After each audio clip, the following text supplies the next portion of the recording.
Hello दोस्तों, नमस्ते, राधे राधे, जय श्री कृष्णा। तुलसी विवाह का दिन है और यहाँ पर तैयारियाँ सारी शुरू हो गई हैं। सबसे पहले मैंने रेडी कुकर लगाया आलता, जो कि बहुत ही शुभ माना जाता है। तो आलता लगकर तैयार हो गया है। अब मैं यहाँ पर तैयारी शुरू करूँगी तुलसी विवाह की पूजा विधि की, और जो देवउठनी 11 से उसकी पूजा की। तो यहाँ पे चौक बनाना स्टार्ट कर दिया था मैंने, हल्दी कुमकुम और जो गेहूं का आटा होता है उससे चौक बनाना स्टार्ट किया यहाँ पे। तो देखिए आप, और सारी तैयारियां मैंने बहुत ही अच्छे से की थी। तुलसी को भी बहुत ही अच्छे से दुल्हन की तरह सजा कर रेडी किया था, और उसकी वीडियो में भी मैंने बहुत अच्छे से बनाई थी ताकि आप लोगों के साथ शेयर कर सकूं कि किस तरीके से मैंने लहंगा वगैरह पहनाया, रंगोली बनाई। पर वो वीडियो शूट भी हो गई थी। एडिटिंग टाइम से मुझसे वो वीडियो डिलीट हो गई, तो वो मैं शेयर नहीं कर पाऊँगी कि कैसे किया। और बाकी कैसी लग रही हैं तुलसी महारानी, आप ज़रूर बताइएगा। बिल्कुल दुल्हन की तरह लग रही हैं कि नहीं? जैसे हम लोग भी जब शादी होती है तो दुल्हन की तरह लहंगा-वहंगा पहन के रेडी हो जाते हैं, वैसे ही सेम टू सेम मैंने तुलसी मैया को भी तैयार किया, और शालिग्राम भगवान जी को, कान्हा जी को और सारी भगवान जी को, जो भी हम लोगों के यहाँ पे हैं, सभी को अच्छे से रेडी करने के बाद यहाँ पे पूजा वगैरह स्टार्ट हो गई थी। तो यहाँ पे कोई शूट करने वाला नहीं था, मैंने स्टैंड पर ही लगाया। तो वो वीडियो तो शूट हुआ, बट मुझसे ही, मेरी ही गलती से क्या हुआ, मैंने दूसरे मोबाइल से शूट किया था और उस मोबाइल की मेमोरी फुल हो गई थी। तो मैंने कुछ चीज़ें डिलीट करने की कोशिश की, तो उसमें ये वाला वीडियो भी डिलीट हो गया, जिसमें मैंने तुलसी माता को रेडी किया था, लहंगा वगैरह पहनाया था, और ये छोटी सी जो उनके सामने तुलसी विवाह की रंगोली बनाई है वो चीज़ें थीं, तो वो हट गई हैं। उसके बाद मैं यहाँ पे देवउठनी 11 से, तो यहाँ पे श्री हरि विष्णु, सूर्य, चंद्रमा, नशैनी पैर भगवान जी के, और सभी घर के सदस्यों के पैर, खुर वगैरह जो कि गाय के बनते हैं, ये सारी चीज़ें बनाई। ये देखिए कमल वगैरह, तुलसी का पेड़, सब चीज़ें ये बनाई, क्योंकि देवउठनी 11 के दिन ही तुलसी विवाह हुआ है, तो ये सारी चीज़ें बनाना ज़रूरी था। और यहाँ पे सारी चीज़ें आ गई थी, जैसे कि कमल का फूल, ये चने की साग, और शकला, बेर, मकोर, और मूँगफली वगैरह, आँवला, सिंघाड़े, सेम, और ये जो चीज़ें हैं जो आज की पूजा में प्रमुख हैं, जो मौसमी फल है, ऋतु फल, ये सारी चीज़ें, फूल वगैरह सारी चीज़ें यहाँ पे आ गई थी, क्योंकि आज जो पूजा होती है उसमें ये सारी चीज़ें ही लगती हैं। इस मौसम में जो भी फल आते हैं वो सारी चीज़ें भगवान जी को पसंद हैं, तो उनको चढ़ाई जाती हैं। तो वही सारी चीज़ें यहाँ पे आ गई थी, और मम्मी यहाँ पे बनाती हैं, जो मेहर अब्बा होते हैं उनके यहाँ पे ये निशान बनाती हैं घी के, तो वो बना रही थी, और बाकी चीज़ें सारी हम लोग मिलके करते जा रहे थे, जैसा जो भी समझ में आ रहा था। कैसा लग रहा है आप ज़रूर बताइएगा, और कुछ कमी लगे तो वो भी बताइएगा। भगवान जी से पहले ही माफ़ी मांग लेनी चाहिए कि जितनी जो भी आती हैं चीज़ें वही कर रहे हैं, और जो भी कमी रह जाए उसके लिए भगवान जी माफ़ कर देना। और बाकी सारी चीज़ें बहुत अच्छे से करी थी, तो बहुत अच्छा लग रहा था। वास्तव में विवाह एक ऐसी चीज़ है जिसमें बहुत ही ज़्यादा तैयारियाँ की जाती हैं, और बहुत ही अच्छा लगता है। उस दिन यहाँ पे दीपक में मैं बत्ती डालने लगी थी, और मम्मी भी बहुत सारी चीज़ें यहाँ पे एक साथ रखते जा रही थी, जैसे प्रसाद वगैरह, मिठाई, ऋतुफल और खीर वगैरह जो भी बनाई थी वो सारी चीज़ें रख रही थी। मैं यहाँ पे दीपक में बत्ती डाल रही थी, और फिर दीपक में तेल भी डाला, क्योंकि आज के दिन बहुत सारे दीपक भी जलाए जाते हैं। तो वो सारी चीज़ों की तैयारी यहाँ पे चल रही थी, और साथ ही साथ इंतज़ार चल रहा था साहब के आने का। और भैया भी नहीं थे, तो वो दोनों ही घर पे नहीं थे, तो उनका भी वेट कर रहे थे कि सब लोग जब घर में आ जाएँ तो एक साथ मिलकर पूजा करेंगे और तुलसी विवाह करेंगे। तो सब तैयारियाँ यहाँ पे स्टार्ट हो गई थी। मम्मी बोली जब तक सब लोग आते हैं तब तक तैयारी कर लेते हैं, और ये लोग आएँगे तो सारी पूजाएँ स्टार्ट कर देंगे। तो सब तैयारी चल रही थी, मम्मी भी सामान देते जा रही थी, और मैं यहाँ पे अरेंज करते जा रही थी चीज़ों को। तो ये देखिए इस तरीके से सारी पूजा का विधि-विधान लग चुका है, यहाँ पे सिर्फ़ इंतज़ार चल रहा है आने का। और आप बताइए तुलसी मैया कितनी सुंदर लग रही हैं, आपको कैसी लग रही हैं? कमेंट करके ज़रूर बताइएगा। ये मेरी मेरी चुनरियाँ हैं जो मैं माता रानी के मंदिर में मैंने चढ़ाई थी, तो वो चुनरी मैं रखे रहती हूँ और जब भी कोई शुभ कार्य होता है तो उसमें वो मैं इस्तेमाल करती हूँ। कितनी प्यारी लग रही हैं माता रानी और भगवान जी भी बहुत ही सुंदर लग रहे हैं। उसके बाद यहाँ पर स्टार्ट किया था मंडप बनाना, जो कि बहुत ही मुश्किल काम था, बहुत टाइम लगा इसमें बनाने में क्योंकि बार-बार गिर रहे थे ये और गन्ने का ही मंडप बनाया जाता है। पहले इसे मैंने इसलिए नहीं बनाया था क्योंकि सामान रखते-रखते वो कहीं गिर ना जाए इसलिए। तो सारी चीज़ें जब सही तरीके से सेट हो गई थी उसके बाद बनाया मंडप। मैं जैसे बना रही थी उसमें नहीं आया, फिर मम्मी भी आ गईं तो हम दोनों ने मिल के बनाने की कोशिश की। मम्मी बोल रही थी कि भैया बना देते थे पर वो अभी इस टाइम पे थे नहीं और हम लोग सोच रहे थे कि जब तक वो लोग आएँ सारी तैयारियाँ हो जाएँ। और फर्स्ट टाइम है जब देवउठनी ग्यारस मैं यहाँ पे मना रही हूँ ससुराल में। इसके पहले मुझे जो पड़ी थी उस टाइम पे मैं अपने घर पे यानी मायके में थी तो वहाँ पे मैंने बनाई थी सारी चीज़ें, तो आपके साथ वो भी शेयर किया है, उसका भी वीडियो मेरे चैनल पर अपलोड है, तो आप वो भी देख लीजिएगा कि मेरे मायके में हम लोग कैसे ग्यारस मनाते हैं, कैसे तुलसी विवाह करते हैं। और मेरी जो दादी हैं वो तुलसी विवाह के बहुत अच्छे-अच्छे गाने भी गाती हैं, मम्मी-दादी लोग मिलकर, तो वो भी सारी चीज़ें मेरे चैनल पर डली हुई हैं ऑलरेडी, आप उनको देख सकते हैं। तो यहाँ पे मंडप बनाने की बहुत ज़्यादा कोशिश करने के बाद फिर बहुत ही अच्छे तरीके से मंडप बन गया, ये देख लीजिए। गन्ने का कितना सुंदर मंडप बनकर तैयार है। गन्ने के पत्ते भी चारों तरफ लहरा रहे हैं और बीच में गन्ने लगे हुए हैं। तो ऐसे मंडप बनाया और देखिए माता रानी कितनी खूबसूरत लग रही हैं, कितना सुंदर सारी चीज़ें कितनी वास्तव में लग रहा है कि यहाँ पे विवाह होने वाला है और यहाँ पे देवों को उठाकर देवों से भी कहेंगे कि अपने सारे कार्यभार सँभालिए और सारी चीज़ें आप करिए जो 4 महीने से शयन निद्रा में थे उससे जागिए। और यहाँ पे मैंने कलश नहीं रखा था तो कलश की स्थापना के लिए मैंने यहाँ पे स्वस्तिक बनाया और फिर करी यहाँ पे कलश स्थापना जो कि अभी इस पूजा का बहुत ही इम्पोर्टेंट पार्ट है जो अभी नहीं हुआ था, तो वो सारी चीज़ें भी यहाँ पे की और कलश बहुत ही अच्छे तरीके से स्थापित किया।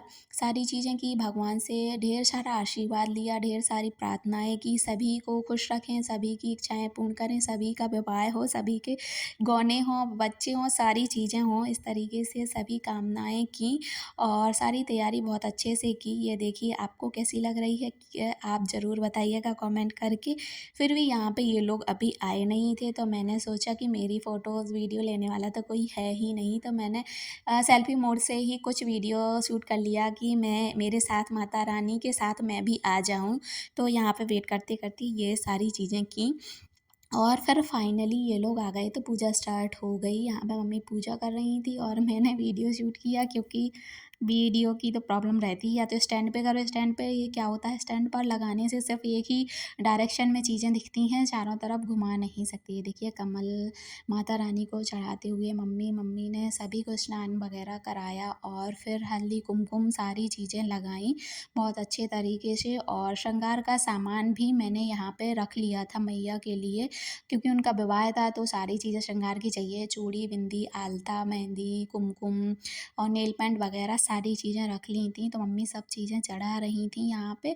और माता रानी का विवाह है तो कोई भी चीज़ें नहीं होनी चाहिए ऐसी जो कि ना कर पाएँ, तो उनको सारी चीज़ें चढ़ानी है और वही बाद में प्रसाद रूप में हम लोग भी ले लेंगे, तो हमारे लिए भी सुहाग का सामान हो जाएगा। और माता रानी ऐसे ही सभी का सौभाग्य बनाए रखें, सभी को वो ढेर सारा आशीर्वाद दें, सभी की मनोकामनाएँ पूर्ण करें और सभी के जीवन में खुशहाली खुशहाली आए, यही कामना से सारा पूजा की, विवाह वगैरह किया और बहुत ही अच्छे तरीके से पूजा पाठ करते हैं तो मन को बहुत ही खुशी और प्रसन्नता मिलती है और ढेर सारा आशीर्वाद भी मिलता है। ये सारी चीज़ें करने के बाद हम लोगों ने ढेर सारे पटाखे भी फोड़े।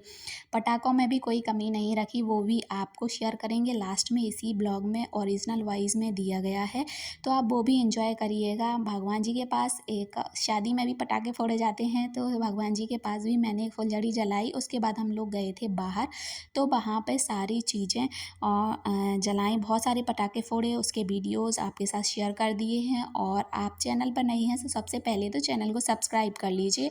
और कैसे पूजा पाठ करते हैं कि कोई भी पूजा पाठ से रिलेटेड वीडियो मेरे ही चैनल पर आपको मिल जाएगा। तो आपको अगर उन सारी चीज़ों की आवश्यकता हो तो मेरे चैनल को सब्सक्राइब कर लीजिए, और आपके फैमिली मेम्बर्स में भी किसी को हो तो उनको भी शेयर कर दीजिए, ताकि वो भी इन सारी चीज़ों से जुड़ पाएँ और सारी चीज़ों की जानकारी उन्हें भी मिल पाए। और जो भी कमियाँ लगें वो मुझे भी शेयर कीजिएगा, तो मैं भी सारी चीज़ों को सुधार पाऊँ। यहाँ पे मैं भी करने लगी थी पूजा पाठ वगैरह, माता रानी का जो श्रृंगार है वो सारी चीज़ें मैंने भी की, और सारी श्रृंगार के सामान मैंने भी माता रानी को चढ़ाए। माता रानी को नेल पेंट लगाई, मेहंदी, आलता, कुमकुम सारी चीज़ें लगाईं, क्योंकि उनका तो विवाह है तो उन्हें तो दुल्हन की तरह तैयार करना ही है। तो ये सारी चीज़ें, और हाँ, बेल आइकन प्रेस ज़रूर करिएगा ताकि नोटिफिकेशन मिले और आप तुरंत से देख पाएँ चीज़ों को। तो आपको एक-एक करके सारे ब्लॉग और सारे पूजा पाठ की चीज़ें आपको मेरे चैनल पर मिल जाएँगी। तो मेरा चैनल साहब की साहिबा है, इसको ज़रूर से सब्सक्राइब कर लीजिए। यहाँ पे सारी चीज़ें होने के बाद फिर मैंने लगाए यहाँ पे माता रानी को नेल पेंट के बाद बिंदी लगा दी, और सारा श्रृंगार उनका कंप्लीट हो गया। अब उनका विवाह हो चुका है यहाँ पे, तो अब करेंगे आरती वगैरह और प्रसाद लगाएंगे आरती करने के बाद। तो वो सारी चीज़ें मैंने ओरिजिनल वॉइस में आपके साथ शेयर कर दी हैं। प्रसाद किस तरीके से लगाते हैं, और यहाँ पे मैं मंडप की भी पूजा कर रही थी, मैं भूल गई थी तो मम्मी ने बोला मंडप को भी पूज दो, तो वहाँ पे मंडप की पूजा कर रही थी। और प्रसाद और आचमन वाले जो गाने हैं, गानों के साथ लगाना, किस तरीके से लगाना है, ये सारी चीज़ें ओरिजिनल वॉइस में शेयर की हैं आपके साथ। तो वो आप ज़रूर से नोट कर लीजिए। अगर आपको आता है तो बहुत अच्छी बात है, नहीं आता है तो आप नोट कर लीजिए। और अगर इस वीडियो में आपको वो चीज़ें समझ में नहीं आ रही हैं तो मुझे कमेंट करिएगा, मैं प्रसाद अलग से लगाना बता दूँगी आपको। प्रसाद और आचमन वाले गानों के साथ कैसे लगाते हैं वो सारी चीज़ें मैं आपके साथ अलग से शेयर कर दूँगी।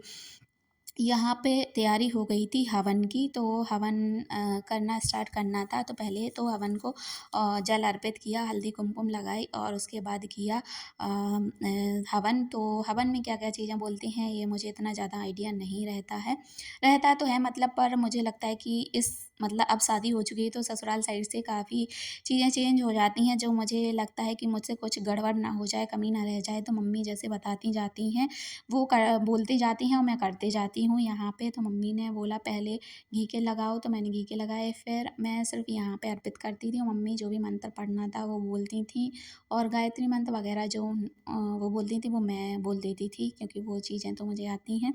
तो वो, और जो हमारे कुल देवी देवता हैं उन सभी को जो भी चीज़ें करनी होती हैं वो मम्मी बताती हैं, तो मैं करती हूँ, क्योंकि मुझे बहुत डर लगता है कि कुछ भी गड़बड़ नहीं होनी चाहिए। और बाद में मैं भगवान जी से माफ़ी भी मांग लेती हूँ कि भगवान जी को जो कुछ भी कमी हो, भूल चूक हुई हो, उसको माफ़ कर देना प्लीज़।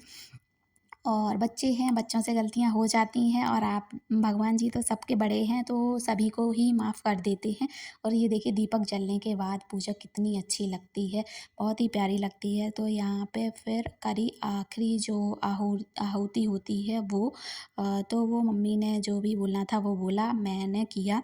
उसके बाद क्षमा याचना माँगी, ढेर सारा आशीर्वाद लिया, और सुख समृद्धि की कामना की, और सभी की जो भी जीवन में कमियां हो वो दूर करें भगवान जी, और सभी को खुश रखें, यही सभी के साथ कामना की। और फिर उसके बाद हवन को प्रज्वलित किया, उसमें कपूर वगैरह मिलाकर, तो बहुत ही अच्छे तरीके से हवन प्रज्वलित हो गया, जिसका सभी जगह खुशबू जाएगी तो पूरा घर शुद्ध होता है हवन की खुशबू से, तो वो बहुत ही ज़रूरी होता है। उसके बाद यहाँ पे की आरती, तो अब सारी चीज़ें आप ओरिजिनल वॉइस में ही सुनिए।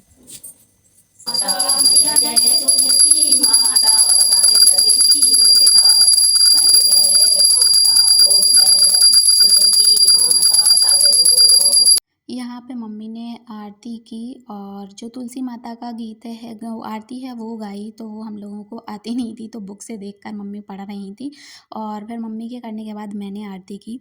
तो बुक से ही आरती कर रहे थे, पहले गणेश जी की तो वो तो आती ही है, पर तुलसी माता की अलग से इतने अच्छे तरीके से, मुझे गाने तो आते हैं तुलसी माता के, पर तुलसी माता की आरती प्रॉपर नहीं आती थी, तो वो बुक से की। बहुत अच्छी आरती है वास्तव में, सभी को आनी चाहिए। अब नेक्स्ट टाइम पर मुझे भी आने लगेगी, मैं भी करूँगी। अब यहाँ पे भगवान जी को आरती दी, और हम लोगों ने भी आरती ली, फिर लगाया प्रसाद। आ जाओ ना, आ जाओ ना, रुचि रुचि भोग लगा जाओ ना, पूरब से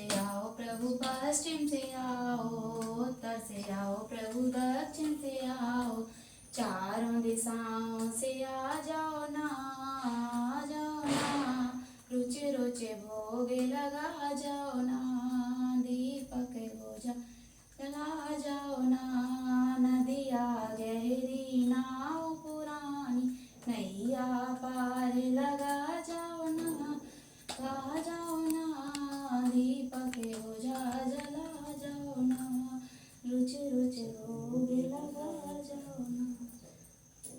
आचमन कीजिए दया निधान, आचमन कीजिए कृपा निधान, जय श्री भगवान मेरे मन मंदिर में आने विराजो, मेरा जीवन सफल बना करो मेरा कल्याण, आचमन कीजिए दया निधान, आचमन कीजिए। उसके बाद जो मम्मी बोली कि सबसे पहले घी का दीपक मेहर बब्बा के यहाँ पे रखना पड़ता है, तो वहाँ पे रखा और पैर छुए उनके, और फिर सभी जगह दीपक लगाए पूरे घर में और सभी से आशीर्वाद लिया। और यहाँ पे मैंने एक फुलझड़ी भी जला दी भगवान जी के पास, क्योंकि आज उनका विवाह है और आज वो शयन निद्रा से जागे भी हैं, तो उनकी आने की खुशी में यहाँ पे भी पटाखे जलाए और ढेर सारे पटाखे बाहर भी फोड़े, जो कि आपके साथ आगे ब्लॉग में शेयर होंगे। और सभी से आशीर्वाद लिए मम्मी पापा से, सभी लोगों से।